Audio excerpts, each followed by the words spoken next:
Olá, pessoal, tudo bem? Professor Leandro Cordioli. Hoje eu e o Conrado vamos receber uma pessoa muito especial, nosso amigo, professor e orientador de doutorado e pós-doutorado, professor Drayton Gonzaga de Souza, que é decano da Escola de Humanidades da Pontifícia Universidade Católica do Rio Grande do Sul. Professor Drayton, ele possui formação em Direito, Filosofia e Psicologia, e não preciso dizer que o professor Drayton já tem mestrado, doutorado em Direito, Filosofia e inclusive pós-doutorado, e agora está fazendo o seu doutorado em Psicologia. Hoje, por isso, nós vamos falar a respeito da hermenêutica nessas três áreas do conhecimento com os quais a filosofia dialoga, ou melhor, Direito e Psicologia. Então, passo a palavra para o Conrado para dar boas-vindas para o nosso convidado e iniciar o nosso bate-papo a respeito de hermenêutica, filosofia e psicologia.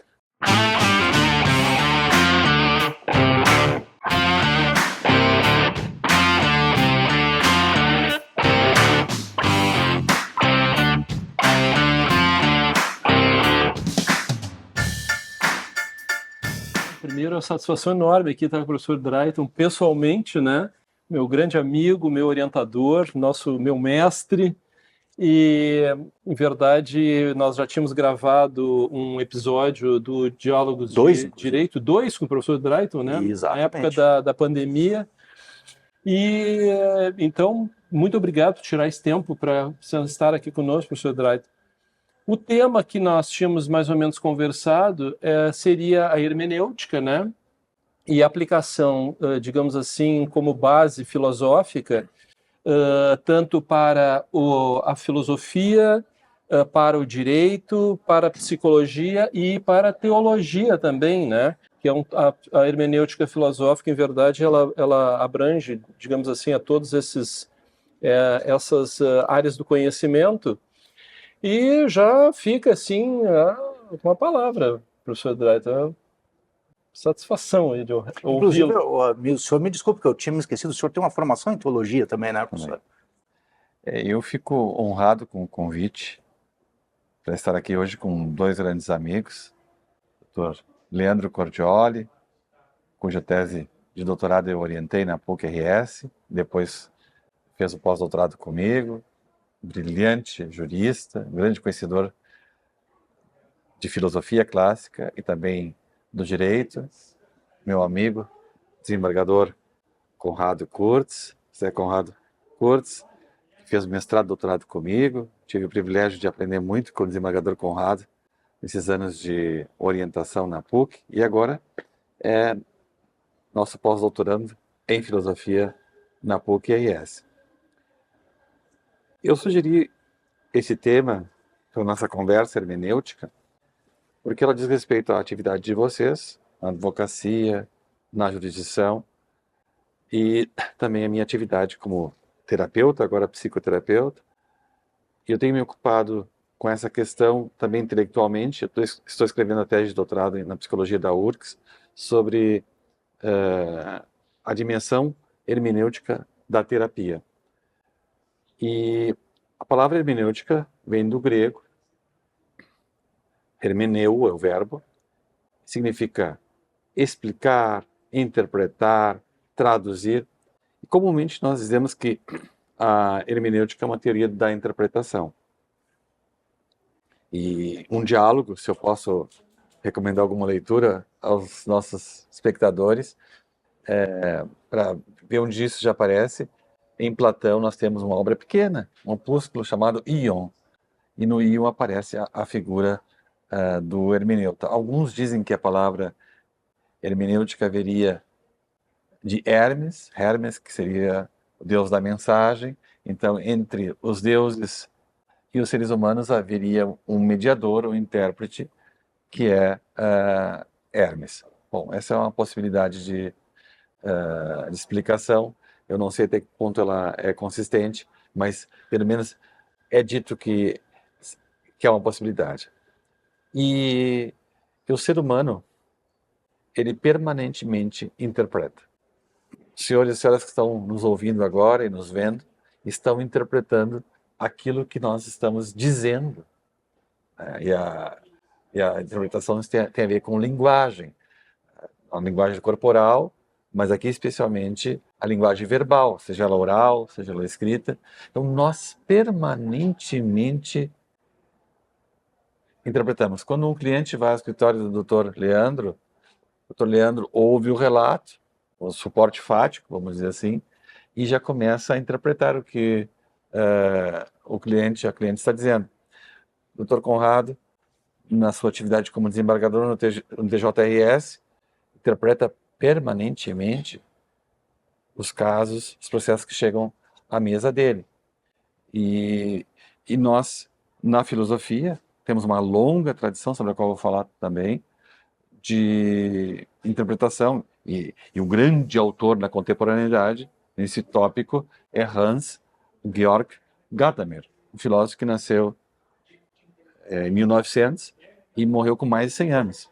E em 1960, portanto com 60 anos, Gadamer escreveu a grande obra da hermenêutica do século XX, vamos dizer assim, que é Wahrheit und Methode, verdade e método, em que ele trata, vamos dizer assim, 3 áreas do conhecimento ali. Trata a dimensão estética, a dimensão da linguagem e a dimensão da história. E é por aí que nós vamos nos movimentar. Eu disse alguma impropriedade? Não, meu Deus. Sim, Quem sou eu? O senhor abriu a hermenêutica para vários campos, né? Então, eu queria saber, assim, dentro dessa sua abertura com a teologia, com o direito, e inclusive com esse aspecto da psicologia, eu nunca tinha pensado hermenêutica associada, porque normalmente a gente associa a hermenêutica a textos, né? Sim. Mas eu concordo com o senhor agora, quer dizer, aprendi com o senhor agora, nesse momento, que a linguagem falada também depende de uma interpretação, ou até a linguagem corporal, que nem o senhor falou. Então, em que dimensão isso se dá, por exemplo, na psicoterapia? Sim. Então, já que eu não disse nenhuma impropriedade até agora, então eu sigo. E no que diz respeito à linguagem oral, nós já vamos fazer uma pergunta para o desembargador Conrado. Hoje eu não vim responder, eu vim fazer perguntas, né?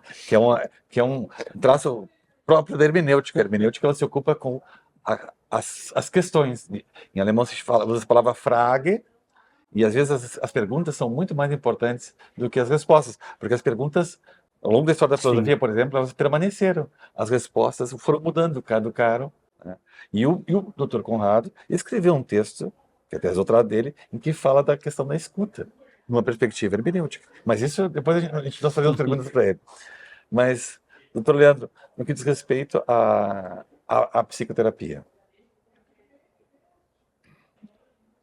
o que acontece num processo terapêutico, psicoterapêutico? O paciente, o cliente, conforme a escola que se escolha, vai até o terapeuta. O que geralmente o paciente faz? Relata. Fala alguma coisa. E geralmente fala alguma coisa relacionada à sua trajetória existencial. Então, a pessoa verbaliza, o terapeuta tem acesso à fala do paciente, mas não só à fala. Uhum. Há um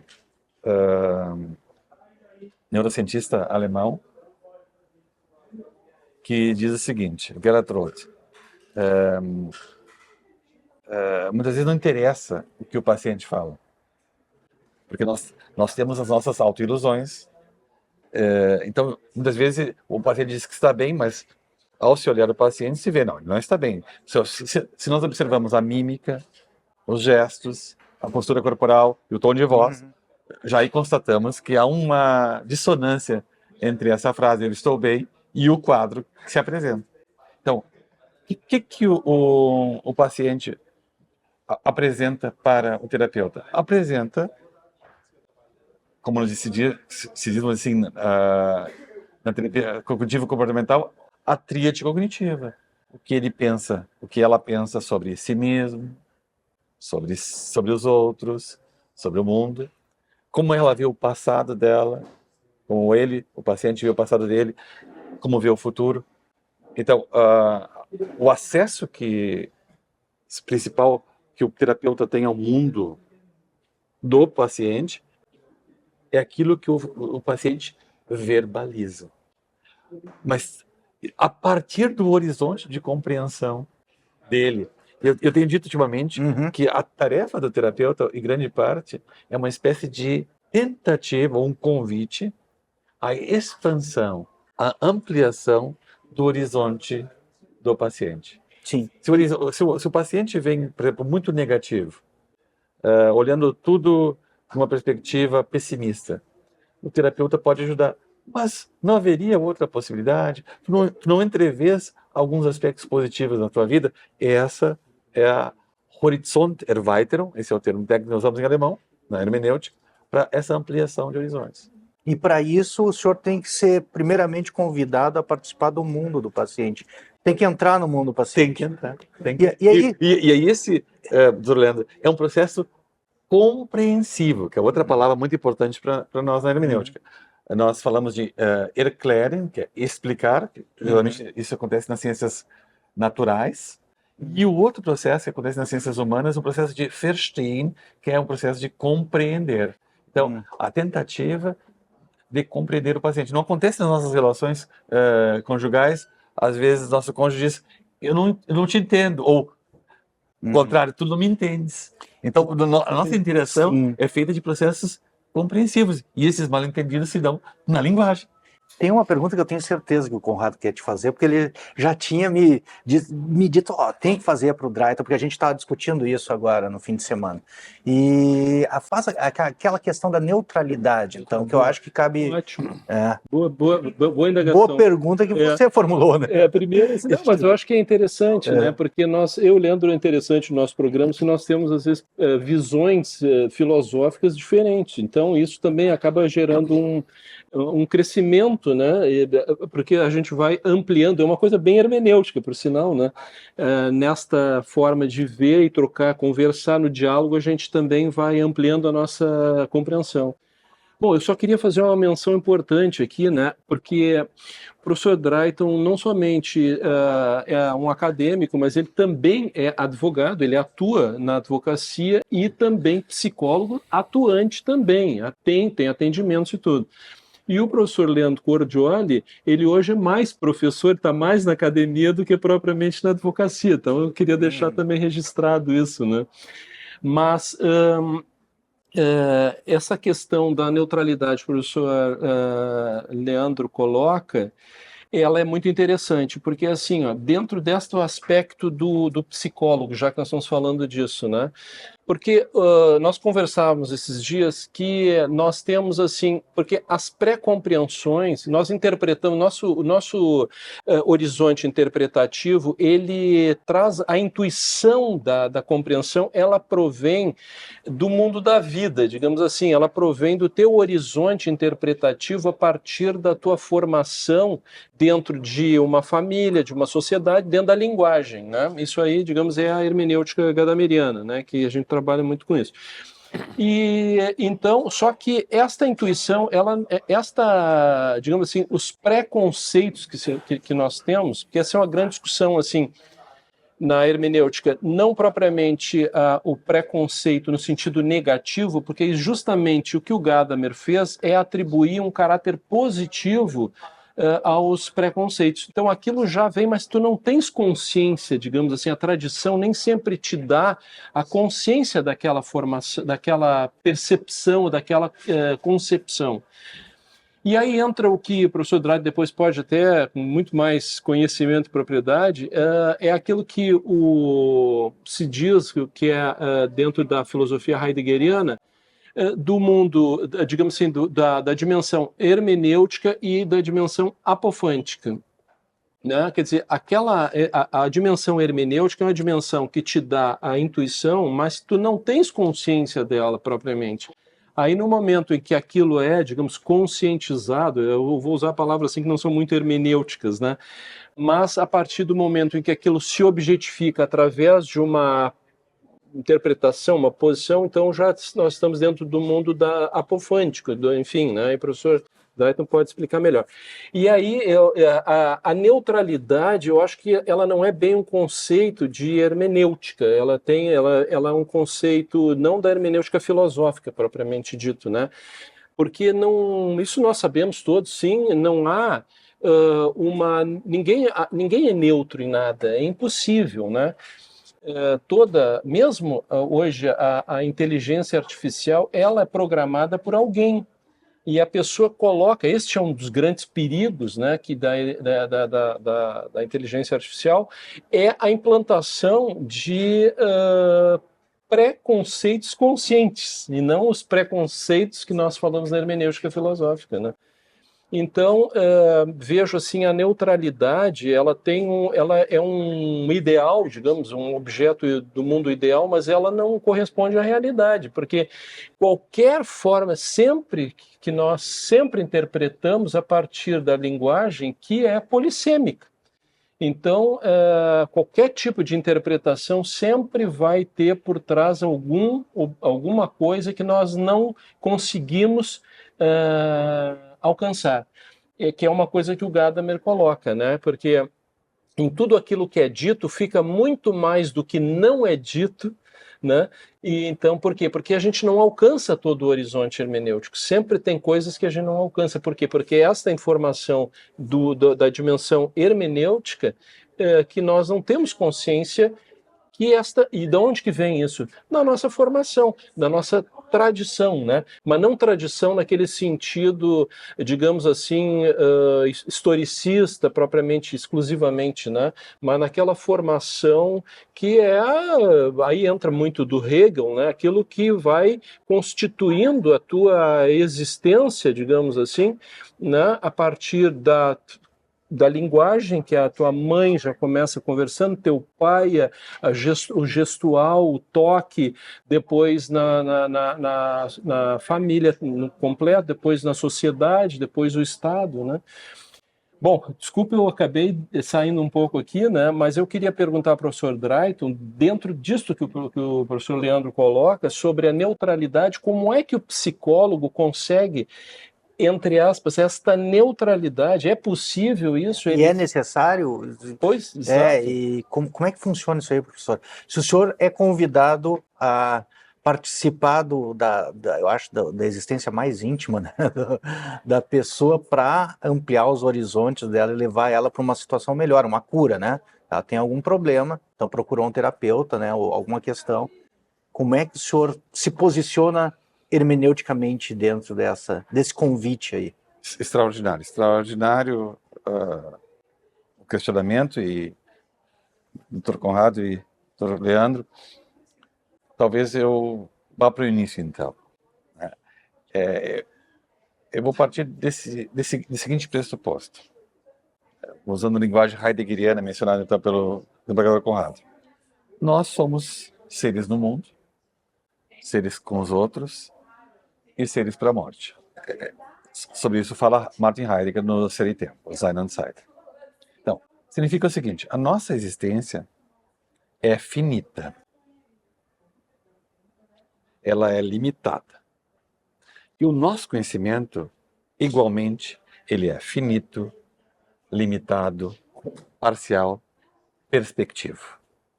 Eu não tenho um ponto absoluto a partir do qual eu possa olhar para a história. Eu sempre já estou, como diríamos em linguagem hermenêutica, imachon, já sempre, eu estou inserido, ou para usar uma categoria aristotélica, em homenagem ao Dr. Leandro, situado. Situação é uma das categorias aristotélicas. Nós falamos aqui do hic et nunc, em latim, né? O aqui e agora, isto é, nós temos uma limitação espacial e uma limitação temporal, que é o nunca agora. Então, eu nasci na década de 60 do século XX, não nasci na Idade Média, eu nasci em Canoas, eu não nasci em Munique. Tudo isso vai fazendo parte das experiências que eu vou fazendo ao longo da vida. A minha história pregressa, e isso vai me marcando profundamente. O ser humano, ele é construção. As experiências feitas, especialmente nos primeiros 1000 dias da nossa existência, são importantíssimas, mais importantes do que outras experiências posteriores. Então, tudo isso vai deixando marcas em mim. E eu diria até antes, como o desembargador Conrado falou, o pai, a mãe. quando nós nascemos dentro de um conjunto de expectativas do pai, da mãe, dos avós e tal. Vocês imaginem antigamente, o pai era médico, qual era a tendência do filho? Ser médico, era assim que acontecia nas sociedades tradicionais. Geralmente, o filho aprendia o ofício do pai. No teu caso não funcionou, né? É verdade. Nenhum filho. Mas ele tem O neto. nora e neto, né? Psicólogos. Doutor Cordioli. Eu sempre brinco com o professor Leandro, que ele é a pessoa mais analisada que eu conheço. A esposa é psicóloga, o filho é psicólogo, o pai é psiquiatra. E a mãe é psicóloga também, e a nora é psicóloga também. Não, tu não tem ângulo. Ainda mais que hoje você está descobrindo que eles estão te interpretando o tempo todo. Agora, viu, professor, uma- o professor Leandro, ele não entra no círculo, ele está no círculo. Ele A única centro. coisa que é No aquele, centro. casa de ferreiro, espeta de pau. Mas em casa a Carla, assim, porque meu sogro é desmaiador aposentado, meu cunhado é juiz, eu juiz também, a outra a irmã dela também é advogada e funciona a filha. a minha filha é advogada, então assim, ó, a Carla, ela acabou estudando direito, mas não deu Eu achei que o meu orientador de doutorado eu ia me escapar, mas não escapou. psicologia Eu também fui. Mas aí, então, existe, por exemplo, um sistema, um conjunto de expectativas quando a criança nasce. E, além disso, a criança nasce com uma herança genética, né? Sim. Tu és muito jovem ainda, doutor Leandro, mas o desembargador Conrado e eu, quando vamos... há mais tempo, né? Quando nós vamos ao médico, as perguntas que eles fazem na nossa cidade, alguém tem hipertensão na família, sim. alguém é diabético. Então, quando nós nascemos, nós chegamos marcados por um horizonte de compreensão que é aquilo que nos caracteriza, aquilo que nos é peculiar, mas que nos limita também. Nós não somos infinitas possibilidades nesse sentido. Sim. Ou podemos ter várias possibilidades, mas ao longo da nossa existência, nós vamos atualizando, para usar uma linguagem aristotélica, Sim. né, a potência, algumas delas e outras não. Então, quando o paciente chega, doutor Leandro, no consultório, ele traz a trajetória de vida dele e ele vê o mundo a partir de um determinado horizonte de compreensão.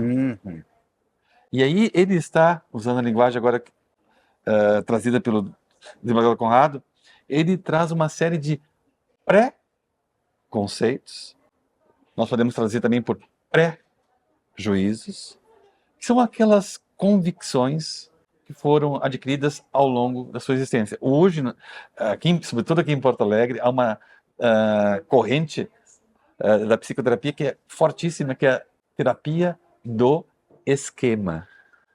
Significa, o paciente tem um esquema mental. É como se fosse o framework, um conjunto de referências, onde ele sempre vai colocar, como se fossem prateleiras, aquilo que acontece com ele, como ele vê os outros, etc. Agora, muito obrigado pela ampliação aqui, doutor Leandro. O terapeuta também tem um horizonte de compreensão. Ele também tem um esquema mental. Então, não há como ele sair de si mesmo para interagir com o paciente. Talvez uma máquina fosse mais imparcial, mais neutra. Mas nem a máquina teria sido programada por alguém. Sim. Então não tem como escapar. Não tem. Eu estava me lembrando, professor, mas só comparativamente, mas caricaturamente, do analista de Bagé, né, professor? Sim. Eu não sei se o senhor se lembra. Lembro, sim. Que ele ia fazer... Joelhaço. Isso. Então, ele tinha toda aquela convicção da fronteira para fazer terapia, e era um analista. Então, a terapia do joelhaço. caía dentro do esquema dele de compreensão do mundo. Exato. Mas é ingênuo achar que nós temos um acesso direto à realidade. Nosso acesso à realidade é sempre mediado. O exemplo é isso aqui, ó. Eu sou portador de óculos. Se eu tirar os óculos, eu vou ver o mundo de modo diferente. E no meu caso ainda tem um agravante, né? Que é o seguinte: eu sou daltônico. Eu não vejo o mundo como vocês veem. Tá? eu vejo um mundo um pouco diferente. Eu tenho dificuldade de distinguir certos tons de verde e de azul. Uhum. Então, já sob o ponto de vista fisiológico, Sim. Sim. eu vejo o mundo diferente. E para usar um princípio que no direito Uhum. tem uma outra conotação, mas eu vou aplicar aqui, na hermenêutica nós poderíamos falar de um princípio de seletividade. Uhum. O nosso olhar, ele é sempre seletivo. Aqui nesse livro, Philosophische Hermeneutik, há um exemplo que é o seguinte. Uhum. Vocês imaginem, na capital da Alemanha, Berlim, um casal, duas pessoas que estão olhando o portão de Brandemburgo, a coluna da Vitória, sem ter nunca estado em Berlim. Pela primeira vez estão lá, Uhum. admirados com aquela belíssima cidade, né? Olhando o muro e assim vai. Agora vocês imaginem um carteiro, briefträger, que nasceu e cresceu em Berlim e tem que distribuir as cartas no dia a dia. Ele não vai ficar olhando Sim. para o portão de Brandemburgo, Sim. admirando, que bonito, a história da cidade de Berlim. Então, como ele percebe,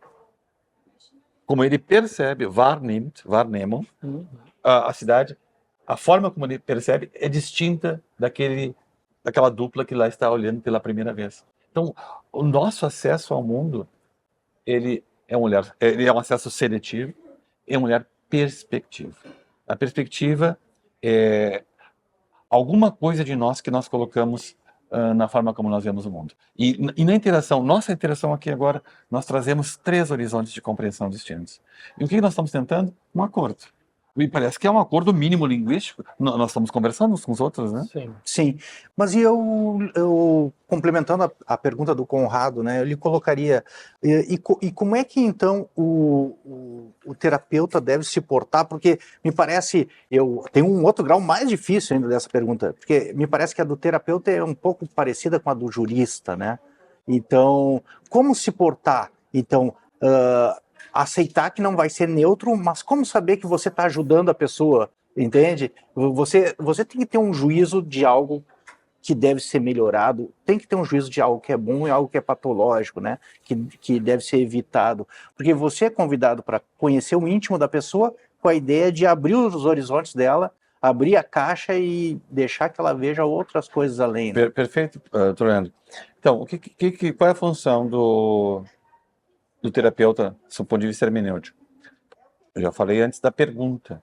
Fazer algumas perguntas para que o paciente, às vezes, que não tem consciência da sua situação, tome pé, como diríamos vulgarmente, Sim, né? entendi. Se conscientize. Porque nós não temos total autotransparência. Há aspectos da minha existência que não são claros para mim. Há um livro em alemão de uma psicanalista chamada Eva Jäger, com o título Quem sou eu? Pergunta para os outros. Wer bin ich? Frag doch die anderen. Então, há coisas que eu não vejo em mim mesmo e eu preciso da ajuda do outro. Não acontece nas nossas relações familiares? Chega lá a Rafaela, papai, hoje tu estás triste. Aí, mas eu nem tinha dado conta, né, que eu estava triste, de repente, porque a tua filha falou, né, Conrado? Aí tu te das conta, mas e aí? Então, muitas vezes nós não nos damos conta de nós mesmos devido à nossa finitude. Sim. Nós precisamos, sim, do olhar do outro. E é isso que o terapeuta faz. Onde, assim, ele usando Através das perguntas certas. Através das perguntas certas, usando uma terminologia socrática, ele é como que uma parteira que exerce a maiêutica, que é a arte dela de dar à luz. Tanto é que se fala na terapia cognitivo comportamental desse diálogo socrático, em que as pessoas são convidadas a refletir sobre a sua existência, né, a partir das perguntas que o terapeuta faz. Mas eu devolvo a pergunta, doutor Leandro. Eu estou falando do terapeuta. E o juiz? Ele não tem também... Nós temos um aqui. Eu ia lhe dizer, doutor. Ele não tem... Quando ele vai julgar um caso, ele não julga esse caso a partir de um Standpunkt, como diríamos em alemão, isto é, um ponto de vista, ou um Gesichtspunkt, também se usa em alemão para ponto de vista, O nosso, hoje se fala a palavra viés, quando nós vamos nos aproximar de um objeto, o juiz de uma causa, tá? Ele não já vai com o mundo dele, de compreensão dele. Existe a possibilidade de eu me colocar num ponto totalmente fora da história para avaliar a história? Não, certamente não. Em termos de ética, o que é o estudo, por exemplo, no Aristóteles tem o spoudaios, que é o ponto de vista apropriado, um ponto de vista interno e apropriado, mas eu acho que no caso do juiz, e aí eu repasso essa pergunta para quem é de direito responder, né, professor? Eu acho que tem a questão do ponto de vista apropriado, não é nem o das pré-compreensões, mas é o das pré-compreensões da função pública. Porque se o juiz tem algumas pré-compreensões particulares dele, mas ele está ocupando uma função pública, ele deve se despir das particulares e se... Perfeito, doutor Leandro. Inclusive do caso do terapeuta, tá? A função do terapeuta não é impor ao paciente a sua visão de mundo, as suas preferências. E se fizer isso, está incorrendo em erro. Né? Não é isso. Então, não interessa as preferências pessoais do terapeuta, assim como não interessa as preferências pessoais do juiz. E no caso do juiz, então, para situar o que o desembargador Conrado faz, se bastasse um ponto de vista no que diz respeito aos nossos processos, nós não estaríamos no tribunal. Sim. Por que o processo sobe? E aí 3 pessoas vão olhar, se não é uma decisão monocrática, no segundo grau, 3 pessoas vão olhar. É por isso, parece que o olhar de cada um é parcial. Ou não sei se o senhor tem um ponto de vista absoluto. Não, é impossível, né? É impossível. Mas eu acho que a questão realmente assim que é bem importante, nós falamos também agora no último podcast sobre a questão da petição de princípio, né? Esse eu acho que é o grande perigo, assim, já que puxando um pouco para o direito, a questão da interpretação, quando não se tem essa perspectiva de que se está inserido no contexto, e a pessoa que ela não tem essa dimensão, ela acaba achando que ela está sempre descobrindo a pólvora, né? Quer dizer, então tu não trabalha diretamente com o caso, mas até nós usamos essa expressão, tu fica pescando conceitos prontos e tentando vesti-los, né? Só que essa roupagem nem sempre, de modo geral, fica ou grande demais ou pequena demais. Então, esse é um problema, acho que, do juiz. Mas eu acho que o que o Leandro colocava, que eu achei muito interessante, que é a grande questão, né?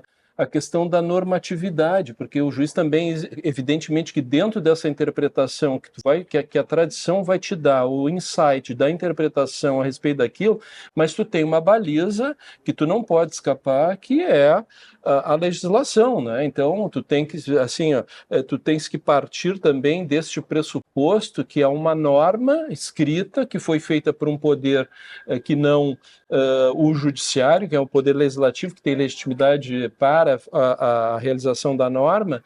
Agora, a interpretação dos fatos a partir, digamos assim, a junção entre a interpretação dos fatos dentro da interpretação da norma, esta fusão, digamos assim, eu acho que é o grande detalhe da que a hermenêutica colabora barbaramente, né? Eu acho que é mais ou menos essa questão. Né? Por exemplo, nós falamos, e isso está no nosso ordenamento jurídico, falamos em suspeição e impedimento, não é verdade? Uhum. Sim. Deus para o impedido. Então, isso deixa claro que o nosso ordenamento jurídico sabe que o julgador pode ter influência na decisão por outros motivos que não os elencados pelo desembargador Conrado. Então, já é uma dimensão hermenêutica aqui. A história pregressa a relação do julgador com... Pode transpor essa barreira, entendi. Professor Leandro, assim, eu tenho uma situação que eu sempre cito, assim, né? Por exemplo, eu converso muito com a minha assessoria. Nós temos uma dinâmica de trabalho no meu gabinete muito hermenêutica, muito dialógica. Nós discutimos todos os casos. Então, alguém, né, um dos assessores, digamos, fica responsável pelo um projeto de voto, né, e ele então faz a leitura, assiste os vídeos e depois então traz um relato Evidentemente que a partir desse relato ou eu vou ver os vídeos, ou ver os depoimentos, mas essa primeira, aquilo entra num círculo hermenêutico e é muito interessante porque alguém diz assim, olha, o determinado, eu estou na área criminal, né? Aconteceu um crime na casa tal. Bom, aí eu digo, cada um de nós aqui tem na sua mente aquela rua, aquela casa de uma forma diferente. Nós não sabemos, quando eu falo em rua ou casa, nós não sabemos, eu não sei o que ele está pensando.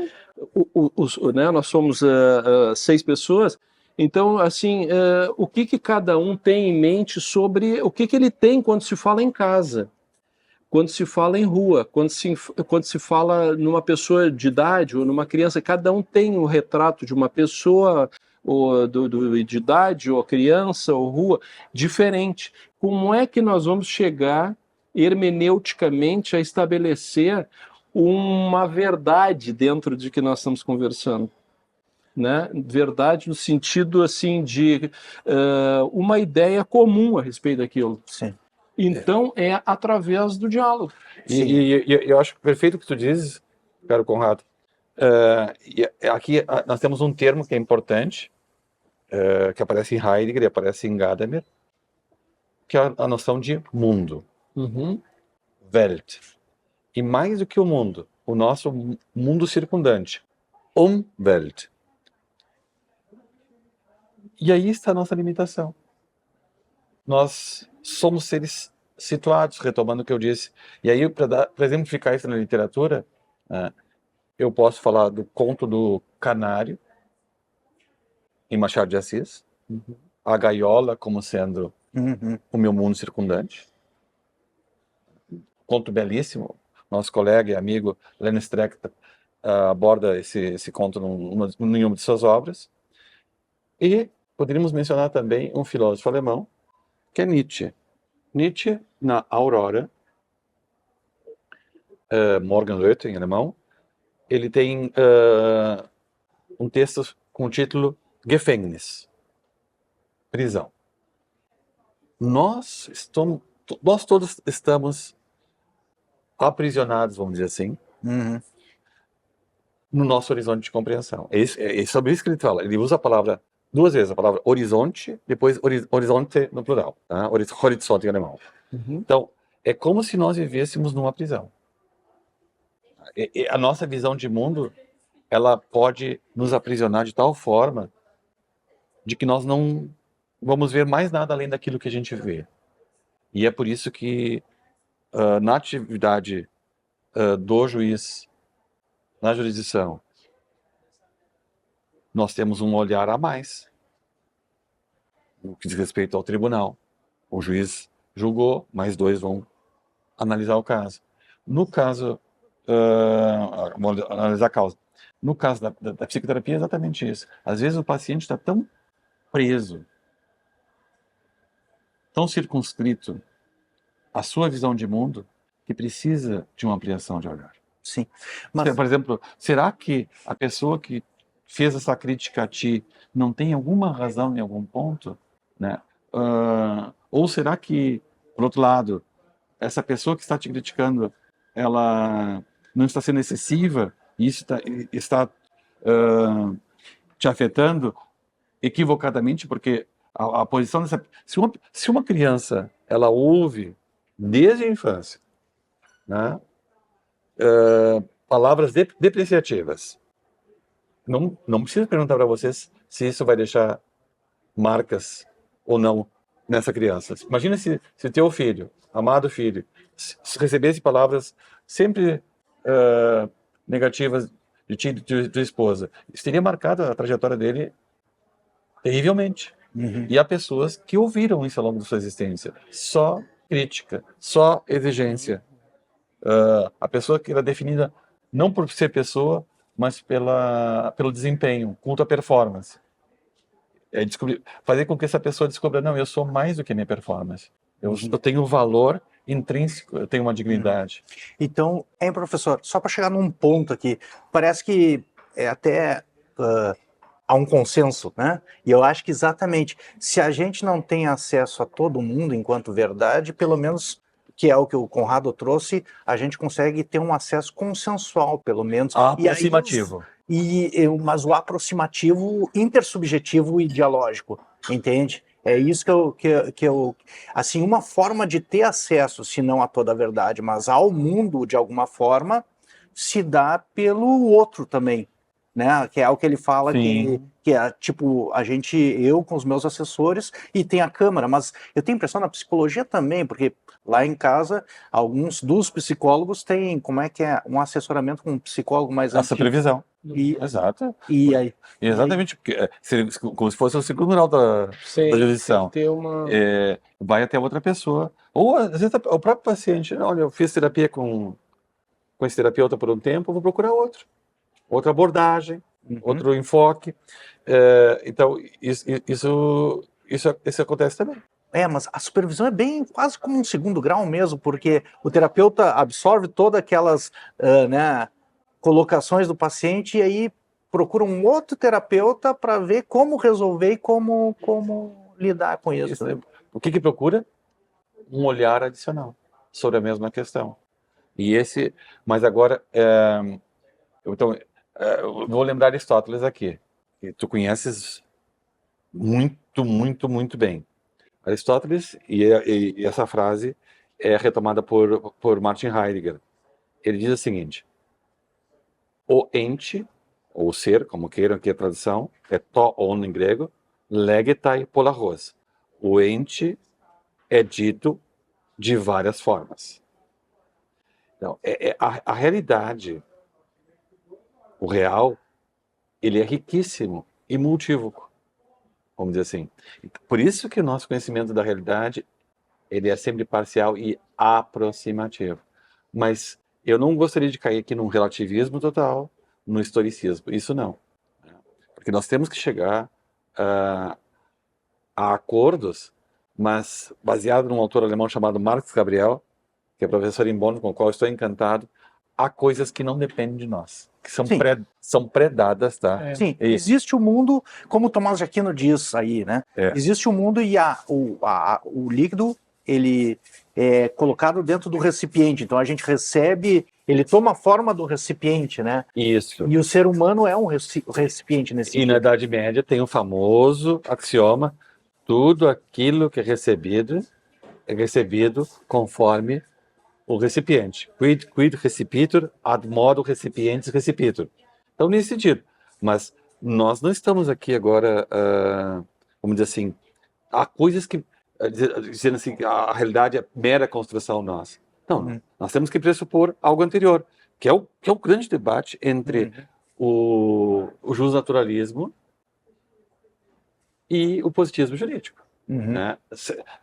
Algo é bom porque é posto por nós, ou porque é percebido por nós. Sim, é uma perspectiva interessante. Esse é um debate riquíssimo para nós, né? Sim. É o debate em relação à lei injusta, né? Sim. Professor, eu gostaria de dar agora eu gostaria de dar um passo agora, vamos ver, assim, né? Que é um passo além. Nós falamos aqui de psicologia e de direito, e nós falamos do outro como uma forma de acesso a um consenso e ao mundo, né, da gente hermeneuticamente. Mas e como é que fica a relação com Deus, professor? A hermenêutica com Deus se dá a partir dos textos bíblicos ou o senhor consegue ser convidado à casa de Deus e interpretar Deus? E como faz isso? E um outro passo aí, né? As confissões de Agostinho talvez seja uma porta para isso aí. Porque me parece que o Agostinho, ele usa, não tem outra pessoa, quando ele faz aquele relato sobre si mesmo e se coloca num tribunal da própria consciência, e ele começa assim com os negócios, quando eu estava na barriga da minha mãe e chutava a minha mãe, né, fazendo autoexame, assim, eu disse, pô, Santo Agostinho. Aí depois ele vai para os devaneios dele, né, mas antes ele começa com os pecadinhos lá, né, enquanto feto, né. Pecadinho. Aí ele diz assim, ali também não é uma forma de usar o outro que é Deus para se autoexaminar e entrar num diálogo sobre si mesmo e trazer trazer esse acesso ao mundo, ao acesso a quem ele é. Como é que o senhor se coloca, né? Eu tenho duas colocações, né? Será que é alguém consigo mesmo, ou no caso do Agostinho, é alguém com Deus, né? Perante Deus, se colocando de uma forma despida, ele consegue chegar a ter um acesso ao mundo com esse viés hermenêutico? Porque aqui não há um terapeuta, ou o terapeuta é Deus, ou é ele mesmo, no foro da consciência dele, né? Segundo, e como é que funciona a hermenêutica com Deus, né? Nós temos mais 45 minutos no programa. Estou lendo as questões maravilhosas que Boa. colocas. Vamos começar com Santo Agostinho. Em alguns livros, assim que nós chamamos os capítulos da obra, das confissões, Agostinho faz um relato autobiográfico. Então, Sim. é aquele olhar retrospectivo, rückblickend. Nós fazemos certas experiências vitais e um dia nós olhamos para trás. É o que Agostinho faz nas confissões. E aí ele fala da vida sem Deus, depois da conversão, e aí ele diz, tarde vos amei, né?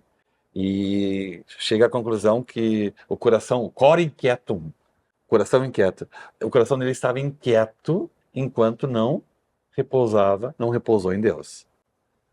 Então, a autobiografia, aquilo que eu digo de mim mesmo, revela um certo horizonte de compreensão.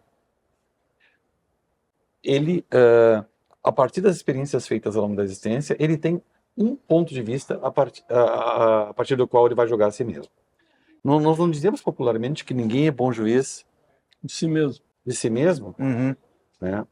Porque às vezes esse juiz ele pode ser demasiado generoso, Uhum. condescendente, ou ele pode ser demasiado Severo também. severo. Sim. Severo. E na terapia acontece muitas vezes isso. A pessoa vem com um grau de severidade em relação a si mesma enorme. Às vezes a pessoa é muito generosa com as outras pessoas, né? A compaixão. E o que falta é autocompaixão, uma compreensão para nossa falibilidade.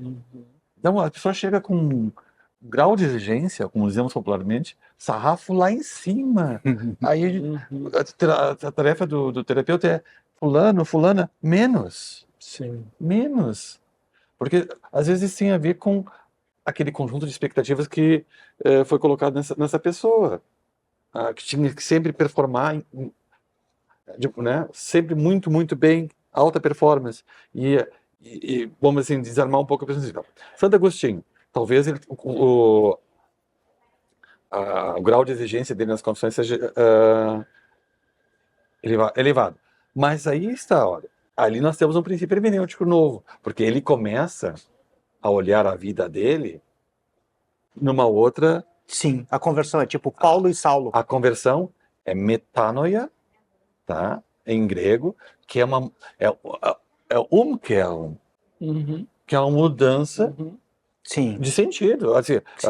Na Alemanha tem aquelas curvas, a gente faz 180 graus É outro e homem. aparece numa placa, umkehrung. E em Heidegger aparece a Kehre, que é essa reviravolta. Então, aqui, ó, ele passa a ver a vida dele a partir de um outro princípio hermenêutico, que é a conversão dele. É o mesmo homem, mas é outro homem. Exatamente. É outra pré-compreensão. Exatamente. Tanto é que no Novo Testamento se fala do homem novo e do homem velho. É um tema clássico na literatura paulina. Ou o homem exterior e o homem interior. Nesse caso aqui, aparece na segunda carta aos Coríntios, Paulo diz o seguinte: apesar de o corpo se corromper, ficar mais frágil ao longo do tempo, o espírito se renova dia a dia. Parece duas vezes a palavra remera naquele texto, né, que é dia, grego. Então, vocês veem, uma forma de acessar o mundo é através da nossa corporeidade. Outra forma de acesso ao mundo é através de algo chamado psique, que é a alma, ou pneuma, que é o espírito. Então nós temos diversas formas de acessar o mundo. E aqui, ó, Agostinho vai usar a linguagem da interioridade para acessar o mundo. Ele descobre que Deus, se procurou Deus fora, aí a famosa noli fora, não busque fora, busque em ti mesmo. Aí ele descobre que Deus é o interior íntimo meu, aquilo que é mais íntimo a mim mesmo. E a partir disso, ele procura ver a realidade, o mundo, na perspectiva divina. Bom, esse é um ponto. Sobre Deus. Existe toda uma área de conhecimento chamada hermenêutica bíblica, hermenêutica de textos sagrados. Então, no caso dos cristãos, a Bíblia, os judeus, a Torá, o cristianismo, a Bíblia, Antigo e Novo Testamento.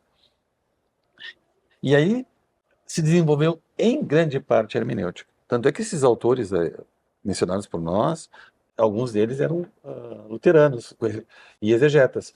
Um grande amigo de Heidegger era Rudolf Bultmann. Sim. Exegeta de Marburg. E aí um exemplo claro para os cristãos e de dissenso com os judeus. Os judeus não têm o Novo Testamento. Os cristãos têm o Novo Testamento e consideram que Jesus Cristo, que aparece no Novo Testamento, é a chave de interpretação do Antigo. O Antigo como uma preparação para o Novo. Sim, a lei divina antiga e a lei nova. Exatamente. É que é interessante colocar, talvez, aqui a hermenêutica filosófica, ela não trabalha propriamente com, digamos assim, com verdades eternas, né?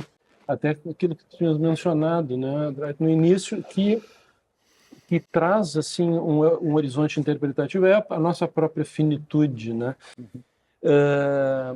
Claro que, assim, ó, se a gente puxar lá para o Heidegger, tem alguma coisa, evidente que há ainda sempre alguma coisa de metafísica, mas é uma metafísica diferente, não é a mesma metafísica antiga.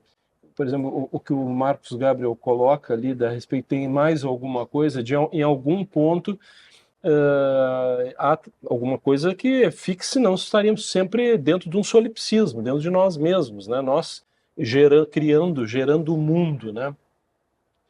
Mas é importante assim, ó, que essas verdades absolutas, elas não são digamos assim, a hermenêutica ela desfaz essa ideia de verdades absolutas, né? Tu tem verdades aproximativas.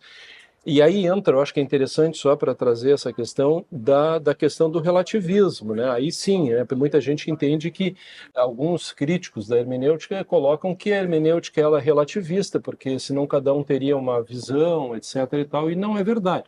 Sempre que nem eu acho que o exemplo aquele que eu mencionei do gabinete é interessante, porque, por exemplo, quando tu falas numa casa, nós todos vamos tentar aproximar a partir das suas próprias convicções, dos seus próprios pré-juízos sobre aquela casa, cada um vai colocar e a gente vai chegar a uma verdade comum. Né? Mas tem, concordando contigo, mas há um acordo mínimo. Quando eu falo casa, ainda que pode ser de alvenaria, pode ser de madeira, Exato, mas não, casa é um conceito mas nós não estamos falando de laranja. Sim, claro, então, exato. mas agora, dentro da casa, essas casas podem ser bem distintas. Sim, exatamente, exato. É o que fica, é o que tem que estar fora de ti, né? Sim. E a casa, quando a gente fala em casa, em grande parte, para usar o teu exemplo, maravilhoso, é a nossa casa onde nós nascemos. Sim, sim. Essa casa ela é tão marcante para nós, né? A luminosidade,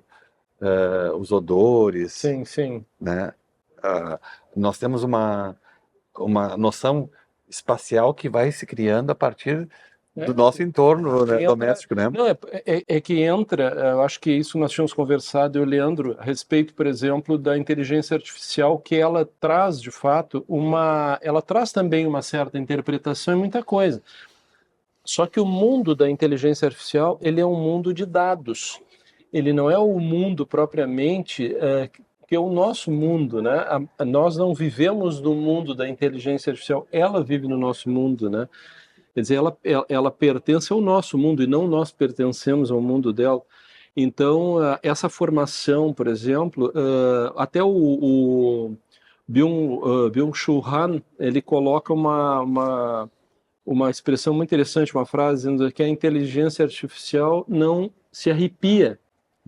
Então, nós, né, que formam esse nosso horizonte de interpretação, de existência, etc., isso uma fusão de uma série de coisas, que Isso. é próprio da natureza humana, a própria Vou emoção. arrepiar aquilo que nós conversamos com o Caliendo, né? Que agora Exato. aquela geral, a ideia é que ela tenha estímulos, né?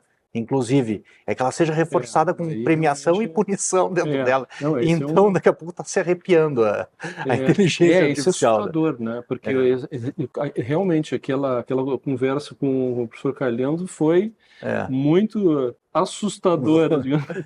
E sob o ponto de vista hermenêutico, eu gostaria de mencionar um filme da minha época de juventude, que é o filme A Cor Púrpura, do Spielberg. Eu conheço, Sim. é muito bom. Né, com a Whoopi Goldberg. Né? Ela ouvia do marido dela que ela tinha 4 defeitos. Ela era mulher, negra, pobre e feia. Negra, mulher, pobre e feia. Se uma pessoa ouve por muitos anos, décadas, essas palavras depreciativas, isso vai entrando na pessoa. E o processo de terapia é um processo de sair disso e ver que outro mundo é possível. O terapeuta aí funciona, ele tem todo um processo hermenêutico, mas ele é uma ferramenta instrumental para que a pessoa se encontre consiga sair dessa prisão e desses esquemas que o senhor falou. Sair fora da gaiola, sair fora da prisão, usar o conto do Machado de Assis e usar o Nietzsche.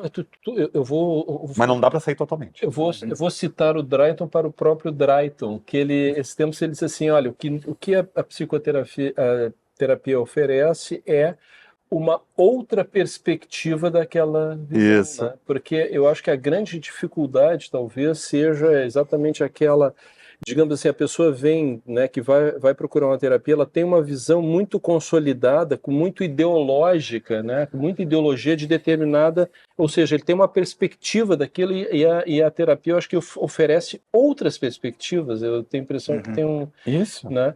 Mas eu acho, só para assim, mais um detalhe, eu acho que há uma diferença, né, entre, evidentemente, do trabalho de um juiz de um terapeuta, né, a partir do momento que nós temos assim que impor, que o terapeuta não impõe, mas o juiz em algum momento tu tens que impor a lei, né, que é uma vontade que não é dele, é uma vontade da lei, né? Vocês funcionam fortemente com normatividade e emitem uma valoração, né? Exato. Eu não posso dizer pro paciente valorar certas condutas, as condutas do paciente, melhor dito, as condutas.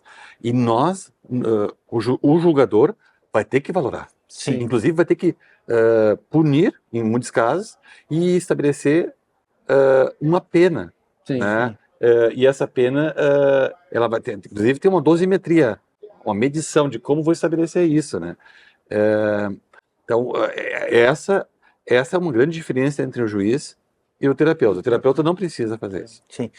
O terapeuta, ele funciona, a hermenêutica é uma ferramenta para ele poder acessar o interior e a psique da pessoa, ou a própria pessoa, o self, como diz o Charles Taylor, para convidar ela a refletir a respeito das suas perspectivas, horizontes de mundo e sair da caixa, que nem o senhor colocou.